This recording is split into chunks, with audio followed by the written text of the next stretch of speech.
보통 우리가 병원에서 진단을 딱 받을 때면 그 일종의 차갑고 완벽한 정밀함 같은 걸 기대하잖아요. 막 기계공학의 세계처럼 말입니다. 네, 딱 떨어지는 그런 명쾌함이 있죠. 맞아요. 예를 들어서 팔이 부러졌다고 가정해 봅시다. 엑스레이를 찍으면 그 까만 바탕 위에 삐뚤어진 하얀 뼈의 선이 너무나도 선명하게 나타납니다. 그렇죠. 의사는 모니터를 딱 가리키면서 진단을 내리죠. 네, 자 여기 이 부분이 부러졌네요 하고 말이죠. 아주 깔끔합니다. 사실 그런 흑백 논리가 우리에게 묘한 안도감을 주기도 하거든요. 우리가 눈에 보이고 막 수치화할 수 있고 폴더별로 명확하게 분류되는 것들은 어찌됐든 통제할 수 있다고 믿으니까요. 그러니까요. 하지만 이게 인간의 심리나 트라우마 혹은 벼랑 끝에 몰린 리더십의 위기 이런 영역으로 발을 들이는 순간 이야기는 완전히 달라집니다. 네, 갑자기 그 최첨단 엑스레이 기계가 고장난 것처럼 모든 게 흐릿해지죠. 맞아요. 아주 흐릿해집니다. 우리가 마주하는 그 진단의 풍경이 솔직히 말해서 아주 탁한 진흙탕으로 변해버리는 거죠. 그 흐릿함 속에서는 막 원인과 결과가 마구 뒤엉키게 되니까요.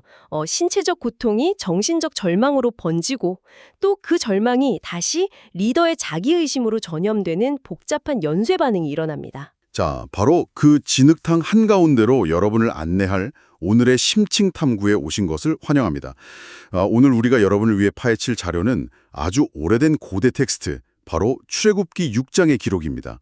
아, 꽤나 흥미로운 텍스트죠? 네, 오늘 우리의 미션은 이 텍스트를 그저 고리타분한 옛날 이야기나 먼지 쌓인 종교 문서로만 읽고 넘기는 게 절대 아닙니다. 그럼요. 그 이면을 봐야죠. 거대한 신성한 개입, 그리고 뼛속까지 갉아먹는 인간의 극심한 번아웃, 그 속에서 허우적대는 리더십의 위기가 도대체 어떻게 교차하는지 그 메커니즘을 낱낱이 들여다보는 겁니다. 아주 딥다이브하기 좋은 주제네요. 자, 그럼 이 내용을 한번 파헤쳐보죠. 지금 듣고 계신 여러분의 인생에서 막 가장 거대하고 중요한 프로젝트를 맡았다고 한번 상상해 보세요. 아휴, 생각만 해도 벌써 어깨가 무겁네요. 그렇죠? 그런데 그 프로젝트를 함께 이끌어가야 할 팀원들은 이미 지쳐서 쓰러지기 직전의 상태인 겁니다. 심지어 리더인 여러분조차도 스스로의 능력에 대해 철저한 자기의심에 빠져서 밤잠을 설치는 상황이죠. 완전 총체적 난국이네요. 네, 이것이 바로 오늘 우리가 다룰 텍스트의 딱 첫 장면입니다. 이 첫 장면이 진짜 흥미로운 이유가요. 그 척박한 현실 위로 엄청나게 거대하고 극적인 선언이 툭 하고 떨어지기 때문이에요. 극적인 선언이요? 네. 기록을 보면 신이 모세에게 자신을 여호와라는 이름으로 새롭게 계시합니다. 텍스트는 이 부분에서 아주 구체적인 역사적 사실을 짚고 넘어가거든요. 다 조상들 이야기 나오는 부분 말씀하시는 거죠? 맞아요. 과거 이스라엘의 조상들, 그러니까 아브라함이나 이삭, 야곱에게는 자신을 전능의 하나님으로만 나타냈을 뿐이고 여호와라는 이름은 알리지 않았다는 겁니다. 잠깐만요. 이름 하나를 새로 알려주는 게 그렇게 막 큰 의미가 있는 건가요? 약간 회사가 리브랜딩하면서 새로운 로고 발표하는 그런 느낌도 좀 드는데요? 아, 표면적으로는 충분히 그렇게 보일 수 있죠. 하지만 고대 세계에서 이름은 곧 존재의 본질과 직결되거든요. 존재의 본질이요? 네, 전능의 하나님, 그러니까 엘샤다이라는 호칭이 어떤 초월적이고 압도적인 능력을 가진 신을 의미했다면요. 여호와라는 이름은 언약을 맺고 그것을 역사 속에서 아주 구체적으로 실행해 나가는 굉장히 인격적이고 관계적인 신의 정체성을 드러냅니다. 아, 그러니까 완전히 사고운 정체성을 밝히면서 지금부터 벌어질 일의 스케일과 차원을 다른 수준으로 확 끌어올린 거네요. 바로 그겁니다. 그래서 그 다음 이어지는 계획이 엄청나게 웅장하군요. 텍스트를 보면 신은 이집트의 노예가 된 이스라엘 자손의 신음소리를 듣고 과거의 언약을 기억했다고 말하잖아요. 네, 그러면서 아주 체계적인 마스터 플랜을 발표하죠. 무려 7단계의 해방 플랜이에요. 제가 한번 읊어볼게요. 이집트 사람의 무거운 짐 밑에서 빼내고 노역에서 건지며 편팔과 큰 심판들로 속량하고 너희를 내 백성으로 삼고 나는 너희의 하나님이 되고 조상들에게 주기로 맹세한 땅으로 인도하고 마지막으로 그 땅을 기업으로 주겠다. 와, 그야말로 완벽하게 짜인 거시적인 비전이죠. 네, 과거부터 미래까지 딱 한 줄로 꿰어내는 압도적인 프레젠테이션 아닙니까? 한치 오차도 없는 완벽한 구원 계획이에요. 억압받는 자들이 들으면 당장 환호성을 지르며 일어나야 마땅한 그런 내용이죠. 그렇죠. 그런데 여기서 엄청난 반전이 일어납니다. 모세가 이 웅장하고 희망찬 마스터 플랜을 들고 이스라엘 자손들에게 막 달려가잖아요. 네, 기쁜 소식을 전하러 갔겠죠. 여러분, 들으세요. 우리를 위한 완벽한 구출 계획이 발표되었습니다. 우리는 이제 자유입니다. 이렇게 외쳤겠죠. 그런데 텍스트 구절을 보면 그들의 반응이 어땠는지 아십니까? 어땠나요? 듣지 않았습니다. 철저하게 외면당한 거예요. 텍스트가 묘사하는 거부의 원인이 진짜 뼈아픈데요. 바로 그들의 마음의 상함과 가혹한 노역 때문이었습니다. 아, 마음의 상함. 전에 사실 이 대목을 읽으면서 처음엔 도저히 이해가 안 갔어요. 지금 여러분이 폭풍우 치는 바다 한가운데 빠져서 막 숨을 헐떡이며 허우적대고 있다고 생각해 보세요. 네, 완전 생사의 갈림길이죠. 당장 튜브나 구명조끼를 던져줘도 모자랄 판인데 누군가 보트를 타고 나타나서는 자, 여기 당신의 남은 인생을 완벽하게 책임질 10년짜리 재무설계 계획서가 있습니다. 이러면서 설명하는 것과 같지 않나요? 아주 날카로운 비유네요. 구조의 우선순위가 완전히 엇나간 셈이죠. 제 말이요. 전지전능한 존재라면 인간의 상태를 누구보다 잘 알 텐데 왜 극도의 육체적 정신적 트라우마를 겪고 있는 사람들에게 당장의 물리적인 구조가 아니라 이런 거시적이고 장기적인 약속부터 던진 걸까요? 그 질문이 바로 이 텍스트가 진짜 매력적인 지점입니다. 단순히 이상적인 종교 문서를 넘어서서 인간 심리를 해부하는 아주 날것의 임상보고서로 기능하게 만들거든요. 임상보고서요? 네, 우리는 흔히 이런 고대 문헌들이 무조건적인 기적이나 막 고난 속에서도 굳건히 빛나는 인간의 신앙심, 그런 포장된 이야기만 늘어놓을 거라고 기대하잖아요. 그렇죠. 보통 영웅담이나 신화는 다 그러니까요. 하지만 이 텍스트는 억압받는 자들의 심리적 붕괴 상태를 놀랍도록 현실적으로 기록하고 있어요. 여기서 심리학의 생존의 피라미드라는 개념을 좀 가져와 볼 수 있는데요. 그 메슬로우의 인간 욕구 계층 이론 같은 걸 말씀하시는 건가요? 가장 아래층에 생리적 욕구랑 안전 욕구가 있고 위로 갈수록 자아 실현 욕구가 있는 그 피라미드요? 정확히 그 맥락입니다. 메슬로우의 이론을 빌려서 설명하자면 지금 이스라엘 자손들은 생존 피라미드의 가장 밑바닥, 즉 당장의 육체적 생존조차 위협받는 극단적인 스트레스 상태에 놓여 있는 거예요. 당장 숨쉬기도 힘든 상태인 거죠? 맞아요. 신경생물학적으로 볼 때 인간이 극심한 가혹한 노역과 그로 인한 트라우마, 즉 텍스트에서 말하는 마음의 상함에 지속적으로 노출되면 뇌의 작동 방식 자체가 완전히 변해버립니다. 뇌의 작동 방식이 변한다고요? 그냥 육체적으로 너무 피곤해서 다 귀찮아지는 그런 수준이 아니고요. 네, 단순한 피로 이상의 아주 심각한 문제입니다. 뇌의 편도체가 과활성화되면서 생존 모드에 딱 돌입하면요. 미래를 계획하고 추상적인 개념을 이해하는 전두엽의 기능이 현저히 떨어지거든요.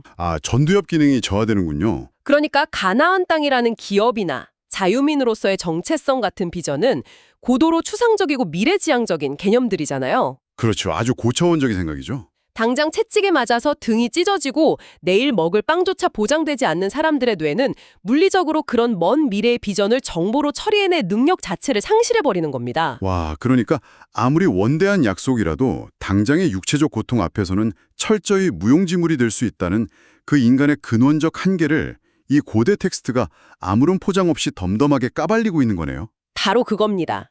정리하자면 텍스트에 적힌 마음의 상함이라는 이 짧은 표현 안에는 트라우마로 인해서 미래를 상상하는 능력 자체가 거세되어 버린 노예들의 그 처참한 심리 상태가 고스란히 담겨 있다는 거군요. 네, 너무나도 정확한 의학적 묘사라고 볼 수 있죠. 그렇다면 이 첫 번째 설득의 실패는 모세의 탓이 아니라 철저히 상황의 탓입니다. 그런데요, 진짜 흥미로워지는 지점이 바로 여기서부터요. 네, 어떤 부분이죠? 사람들의 이런 거절이 그냥 대수롭지 않은 해프닝으로 끝나는 게 아니라 리더인 모세의 내면을 완전히 무너뜨리는 아주 치명적인 도구로 작용하거든요. 그 거절이 모세의 자아를 정통으로 찌른 거군요. 네.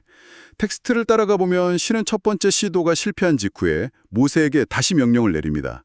들어가서 이집트 왕 파라오에게 이스라엘 자손을 내보내라고 말해라. 와, 이번에 백성들을 설득하는 수준이 아니네요. 네. 적진의 심장부로 들어가서 최고의 권력자와 독대하라는 훨씬 더 엄청난 미션이죠. 그러자 모세가 즉각적으로 반발합니다. 이스라엘 자손도 내 말을 듣지 아니하였거든 바로가 어찌 들으리이까. 논리적으로는 아주 그럴싸한 3단 논법인데요. 우리 편도 설득 못했는데 적장이 내 말을 듣겠냐는 거죠. 그렇죠. 그런데 모세가 덧붙이는 이유를 보면 진짜 기가 막힙니다. 12절이랑 저 뒤쪽에 30절에서 무려 2번이나 같은 변명을 하는데요. 자신의 약점을 콕 짚으면서 나는 입이 둔한 자니이다 라고 말합니다. 자신의 언어적 결함을 실패의 핵심 원인으로 내세운 거네요. 바로 그겁니다. 우리 방금 전까지 같이 확인했잖아요. 이스라엘 자손들이 모세의 말을 듣지 않은 진짜 원인은 그들의 가혹한 노역과 마음의 상함 때문이었습니다. 상황 탓이었죠, 명백히. 모세가 막 말을 더듬었거나 단어 선택이 별로였거나 프레젠테이션 스킬이 부족해서가 절대 아니었어요. 실패의 원인은 외부의 거대한 구조적 폭력에 있었습니다. 그렇죠. 그런데 거대한 실패를 맛보자마자 모세는 그 실패의 화살을 엉뚱하게도 자신의 말하기 능력이라는 아주 개인적인 콤플렉스로 획 돌려버립니다. 저는 이 장면이 너무나도 소름 돋게 인간적이라고 느꼈어요. 굉장히 공감 가는 포인트네요. 우리가 직장에서 막 거대한 프로젝트를 망치거나 인생에서 큰 벽에 부딪혔을 때를 떠올려 보세요. 상황의 진짜 문제점이나 내가 통제할 수 없었던 외부 요인을 분석하기보다는 역시 내가 영어를 못해서 그래. 거나 내가 출신 대학이 별로라서 무시당한 거야. 이러면서 평소 자신이 가장 수치스러워하던 결함으로 도망쳐버리지 않나요? 맞아요. 진짜 문제를 직면하는 것보다 내 익숙한 컴플렉스 뒤에 숨는 게 심리적으로 훨씬 안전하게 느껴지니까요. 제 말이요. 바로 그 메커니즘을 심리학에서는 투사, 그러니까 프로젝션 혹은 전이라고 연결지어 볼 수 있습니다. 심리학 용어가 또 나오네요. 네, 거대한 책임을 감당해야 하는 리더가 압도적인 실패를 경험하면요. 그 무력감을 방어하기 위해서 실패의 원인을 자신이 평소에 가장 잘 알고 있고 또 통제 가능하다고 믿는 영역, 즉 자신의 신체적 결함이나 오랜 콤플렉스로 축소시켜버리는 현상이죠. 스스로를 탓하는 게 차라리 마음이 편한 거군요. 그렇죠. 이 텍스트가 지닌 진정성이 바로 여기서 폭발합니다. 진정성이 폭발한다고요? 어떻게 보면 리더로서 너무 찌질한 모습 아닌가요? 고대 문헌의 맥락에서 보면 이런 기록은 거의 기적에 가깝습니다. 고대의 연대기나 신화들을 한번 떠올려 보세요. 보통 영웅들은 막 무적이지 않나요? 네, 영웅은 언제나 태어날 때부터 완벽하고 위기가 닥치면 내면에 숨겨진 힘을 발휘해서 적을 물리칩니다. 만약 실패하더라도 그것은 신들의 변덕이나 악당이 너무 강력해서지 영웅 자신의 내면적 열등감 때문이 아니에요. 핑계를 대도 뭔가 거창한 핑계를 대죠. 그런데 이 기록은 이스라엘이라는 민족의 가장 위대한 해방자이자 입법자인 모세를 철저하게 발가벗깁니다. 절대적인 신의 강한 명령 앞에서도 끝없이 주저하고 심지어 대중의 상처를 보듬기는커녕 타인의 고통으로 인한 실패를 자신의 콤플렉스로 치환해버리면서 뒤로 숨으려 하잖아요. 진짜 적나라하게 기록했네요. 네, 지도자의 그런 연약함을 그대로 노출하고 있어요. 이것이 만약 정치적 프로파간다나 누군가를 숭배하기 위해 날조된 신화였다면 이런 나약하고 파편화된 리더의 모습은 무조건 삭제하거나 아주 아름답게 포장했을 겁니다. 편집 단계에서 싹 다 잘려나갔겠죠. 맞아요. 이토록 수치스러운 자기의심을 여과 없이 기록했다는 사실 자체가 이 텍스트가 아주 구체적이고 역사적인 인간의 실존을 다루고 있다는 강력한 증거가 됩니다. 듣고 보니 텍스트의 묘한 리얼리즘이 확 느껴지네요. 그런데 말이죠. 이 진정성 넘치는 드라마가 최고조에 달하는 바로 이 시점. 상황을 한번 쫙 정리해볼까요? 네, 정리해보죠. 백성들은 트라우마로 인해 귀를 닫고 쓰러져 있고 리더는 자존감이 바닥을 치면서 자기 콤플렉스의 동굴로 쏙 숨어버렸습니다. 그런데 당대 최고의 강대국인 이집트의 지배자를 상대해야 하는 불가능한 미션의 시기는 째깍째깍 흘러가고 있죠. 숨막히는 타이밍이네요. 영화로 치면 베이스가 낮게 웅장하게 깔리면서 긴장감이 폭발하기 직전에 완벽한 클라이맥스입니다. 그런데 여러분, 이 다음 구절에서 텍스트가 어떤 만행을 저지르는지 아십니까? 이야기의 흐름이 급격하게 전환되는 대목을 말씀하시는군요. 이건 전환 정도가 아니라 아예 서사의 숨통을 뚝 끊어버립니다. 14절부터 갑자기 세상에서 제일 지루하고 뜬금없는 족보를 막 나열하기 시작해요. 하하, 맞아요. 좀 당황스럽긴 하죠.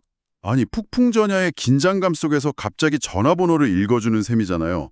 루벤, 시므온의 아들들을 그저 짧게 훑고 지나가더니 돌연 레위의 족보로 아주 깊숙이 집요하게 파고 들어갑니다. 게르손, 고핫, 무라리로 이어지는 가계도죠. 네, 그거요. 고핫의 아들 아므람이 자기 고모인 요게벳과 결혼해서 모세와 아론을 낳았다는 약간 막장스러운 가족의 비밀까지 들춰냅니다. 너무 디테일하죠. 거기서 끝이 아니에요. 아론이 나손의 누이 엘리세바와 결혼해서 나답, 아비후, 엘르아살, 이다마를 낳았다는 등 막 곁가지로 뻗어나가더니 심지어 레위는 137세를 살았고 고핫은 133세, 아므람은 137세를 살았다는 아주 구체적인 수명까지 하나하나 다 적어놓습니다. 정말 꼼꼼한 기록이네요. 솔직히 이 부분이 넷플릭스 드라마였다면 시청자들은 당장 스킵 버튼을 눌렀거나 편집자가 1순위로 통편집을 했을 겁니다. 파라오와의 대결이라는 그 엄청난 클라이맥스를 앞두고 대체 누가 몇 살까지 살았고 아론이 누구 딸과 결혼해서 누굴 낳았는지 나열하면서 긴장감을 팍 식혀버리는 이 진짜 이유가 뭡니까? 이건 명백한 스토리텔링의 실패 아닌가요? 현대 독자나 시청자라면 100% 그렇게 느낄 수밖에 없습니다. 서사적인 텐션이 완전히 붕괴되는 것처럼 보이니까요. 그러니까요. 맥이 타 풀린다니까요. 하지만 우리가 이 족보를 제대로 해석하려면 현대인의 시각을 잠시 내려놓고 고대인의 시각이라는 렌즈를 딱 장착해야 합니다. 고대 근동의 문헌에서 족보는 단순히 누가 누구를 낳았다는 생물학적 정보의 나열이 절대 아니거든요. 그럼 뭐죠? 현대인들에게 이력서가 나의 과거 성취를 증명하는 도구라면 고대인들에게 족보는 내가 어떤 우주적이고 역사적인 서사에 속해 있는지를 증명하는 유일한 합법적 권리 증명서였습니다. 합법적 권리 증명서요? 네, 종이로 된 계약서나 주민등록증이 없던 시절이잖아요. 피해 계보는 그 자체가 가장 강력한 법적 장치였던 거죠. 잠깐만요. 그러니까 이 지루한 이름표의 나열들이 모세를 변호하기 위한 일종의 거대한 자격증명서로 쓰이고 있다는 뜻인가요? 빙고, 정확합니다. 아까 모세의 내면 상태가 어땠는지 다시 한번 떠올려 보세요. 나는 입이 둔한 자입니다. 파라오가 절대 내 말을 듣지 않을 겁니다 하면서 징징거렸죠. 네, 내면이 끝없이 무너져 내리고 있었습니다. 개인의 능력치나 언변, 카리스마로는 도저히 이 거대한 프로젝트를 감당할 수 없다고 스스로 파산 선고를 내린 상태예요. 개인으로서의 모세는 완전히 박살이 난 겁니다. 멘탈이 나간 거죠? 바로 그 순간 텍스트는 모세를 입이 둔한 무능한 개인으로 그냥 내버려 두지 않습니다. 카메라의 줌을 확 당겨서 뒤로 쑥 물러나는 거예요. 그리고 그의 등 뒤에 수백 년간 이어져 온 역사적이고 구체적인 뿌리를 파노라마처럼 쫙 펼쳐 보여줍니다. 그러니까 모세 개인의 결함을 그 거대한 역사의 무게로 덮어버린다는 거군요. 맞습니다. 기나긴 가계도가 끝나는 26절과 27절 뒤 이 족보 삽입의 진짜 목적을 아주 명확하게 선언하는데요. 뭐라고 선언하나요? 그 수많은 이름들의 종착지에서 텍스트는 이렇게 말합니다. 이스라엘 자손을 그들의 군대대로 애국 땅에서 인도하라 하신 여호와의 명령을 받은 자는 이 아론과 모세요. 애굽왕 바로에게 이스라엘 자손을 애굽에서 내보내라 말한 사람도 이 아론과 모세였더라. 수많은 이름들 끝에 결국 그 두 사람을 콕 집어주는군요. 네, 이 결론을 딱 내기 위해 그 긴 족보가 필요했던 겁니다. 즉 이 막중한 임무에 선택된 자가 어느 날 갑자기 하늘에서 뚝 떨어져서 막 카리스마 하나로 사람들을 홀리는 신화적 영웅이 아니라는 선언이에요. 진짜 뼈대 있는 집안의 정당한 후계자다 이런 거네요. 네. 비록 지금은 입이 둔하다며 두려움에 떨고 있지만 그는 이스라엘이라는 공동체의 구체적인 역사적 맥락 속에 굳건히 뿌리 내리고 있는 선택받은 합법적 당사자임을 증명해 주는 겁니다. 이는 이 텍스트가 여러분에게 전하려는 진짜 핵심 메시지입니다. 기적이 허공에서 일어나는 게 아니라는 거군요. 맞습니다. 기적은 누군가의 땀내 나는 삶의 계보와 치열한 역사의 타임라인 위에서 작동한다는 것을 아주 시각적으로 보여주는 정교한 문학적 잠치인 셈이죠. 족보가 단순한 인명사전이 아니라 무너진 리더의 등 뒤에 세워진 거대한 역사적 지지대였다는 사실이 진짜 놀랍네요. 네, 고대인들의 스토리텔링 방식이 참 놀랍죠. 자, 이 모든 이야기를 쭉 따라오면서 오늘 우리가 그토록 흐릿했던 진흙탕 속에서 건져낸 의미를 한번 정리해볼까요? 네, 좋습니다. 결국 신의 원대한 약속조차도 억압받고 상처 입은 인간의 처참한 현실이라는 단단한 벽 앞에선 일시적으로 튕겨져 나옵니다. 사람들은 당장의 생존 본능 때문에 구원의 약속을 외면하고 그 거절을 마주한 리더는 실패의 책임을 자신의 개인적인 콤플렉스로 전가하면서 깊은 자기의심의 수렁에 빠져 허우적거리죠. 정말 가장 혼란스럽고 절망적인 상황이죠. 하지만 텍스트는 거기서 멈추지 않습니다. 그토록 흔들리고 연약한 인물을 족보라는 단단한 역사의 뿌리 위에 다시 한번 단단히 묶어 세웁니다. 네가 완벽해서 쓰이는 게 아니라 네가 속한 이 역사적 맥락과 정당성 때문에 앞으로 나아가야 한다고 말해주는 것처럼요. 네, 완벽함이 아니라 속해 있음. 그러니까 그 역사적 소속감이 그를 리더로 다시 세우는 원동력이 된 겁니다. 그런데요, 청취자 여러분에게 이 탐구를 마무리하면서 제가 느꼈던 가장 소름 돋는 반전을 하나 더 공유하고 싶습니다. 반전이 또 있나요? 네, 바로 이 길고 지루한 하지만 엄청난 지지대 역할을 했던 족보가 끝난 직후에 이어지는 28절부터 30절의 내용입니다. 자, 상식적으로 한번 생각해 봅시다. 네네. 역사의 무게감으로 정당성도 딱 부여받았고 텍스트가 바로 이 사람들이 모세와 아론이다 라고 스포트라이트도 비춰졌어요. 신의 명령도 다시 한번 명확하게 떨어졌죠. 그럼 이제 모세가 어떻게 합니까? 당당하게 나서야죠. 그렇죠. 번쩍 고개를 들고 자신감을 되찾은 표정으로 좋습니다. 제가 파라오의 궁전으로 진격하겠습니다.